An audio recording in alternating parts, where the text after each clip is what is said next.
wanted to make this video update to speak to everybody directly so you get the whole story, the backstory, and everything that went into this situation. We're thankful to our friends, family, and loved ones. People that don't even know us have donated on the GoFundMe that offered to bring us dinner. We haven't bought dinner in days. So today is July 9th, and the accident happened on the 5th. I got to come home yesterday.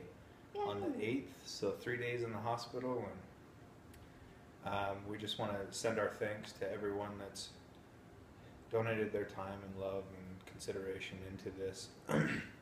And we'll give you the whole story so you can see everything as I've explained it to people that we've met in person that have come to check on us, and that way everyone knows the full story of what happened. Here's Matt, a total stud and hero of mine. We became close friends after an accident I had on my motorcycle about 5 years. In fact, he was in my line at my wedding.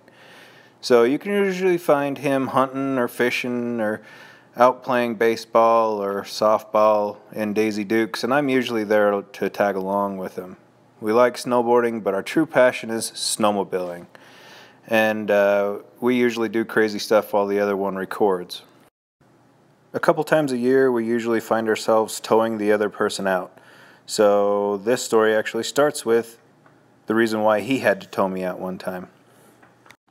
After Brighton ski resort closed down for the season, we decided to ride up there. Let's see if Matt can make it back in here. This is crazy. I climbed up this super steep chute and ended up rolling my snowmobile down the mountain. So here are a couple pictures of that. The problem that happened is the key disappeared while it rolled down. So Matt ended up towing me out, and I ended up going on this hike to try and find the key. So in preparation of the hike, I think I did pretty well preparing for it. I took my climb bag that's got a bladder and water in it. I picked up a salad on the way so I'd have water and food. I took a spare pair of pants that I could use in case I needed pants for anything. And I didn't listen to my Bluetooth headphones on the way up on the hike in case I needed cell phone service and the cell phone would be dead. So I hiked up into an area where I knew there was cell phone service in case anything went wrong. Amy and I and Matt actually all have an app where we can see exactly where each other is.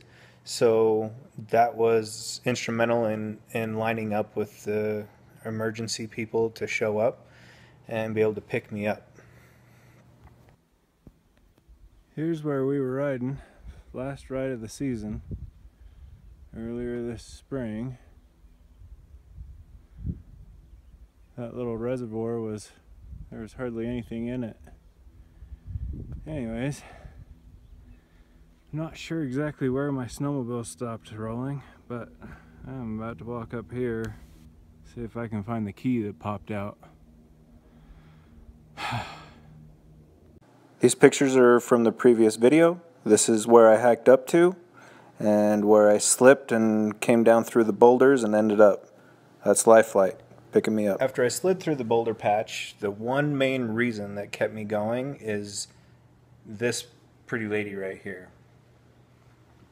And knowing that she was pregnant with what is my first child, and so I sat at the bottom of this 40-50 yards below the boulder field contemplating, do I just lay here and die slowly, or do I do everything I can to climb back up this mountain? You don't know how alone you feel when you sit there for a couple minutes yelling for help, and it echoes across the entire valley, and you know nobody can hear you. I start climbing back up, and I had one good foot, so I'd stick this foot in the snow up here, and then I would jab my knee in the snow up a little bit higher and I just basically dragged this foot the rest of the way up the mountain. And it took me probably 30 to 45 minutes to get back up. And on the way, I came across my bone. A chunk of my tibia had broken off, and I picked it up and threw it in my pocket. If you don't believe me, there it is. About 3 inches, 3.5 inches of what I imagine is the dorsal side of my tibia, because if you look at the picture, the tibia actually looks like it's whole and intact, but the backside, this is the backside of it. So as I'm climbing up, I throw the bone in my pocket, and I found my headphones and threw them in my other pocket, and so the smell of the blood on the snow, the fresh blood and the snow just had a very distinct smell. It was just so crazy that it was all a combination. And when I finally got to a resting point, the flies found me, and I was fighting the flies off until the first responder dude got there to help, because just sitting there waiting with that smell and blood everywhere. And just for your awareness, if you ever need a good sunblock, SPF 95-ish is blood. So these light areas, I had rested my ankle up on my leg and got blood on it, and the sun wasn't able to burn me in those areas. I got fried everywhere else. I didn't have any sort of coverage, but yeah, now we know. You're in dire straits for a sunblock, blood will do it.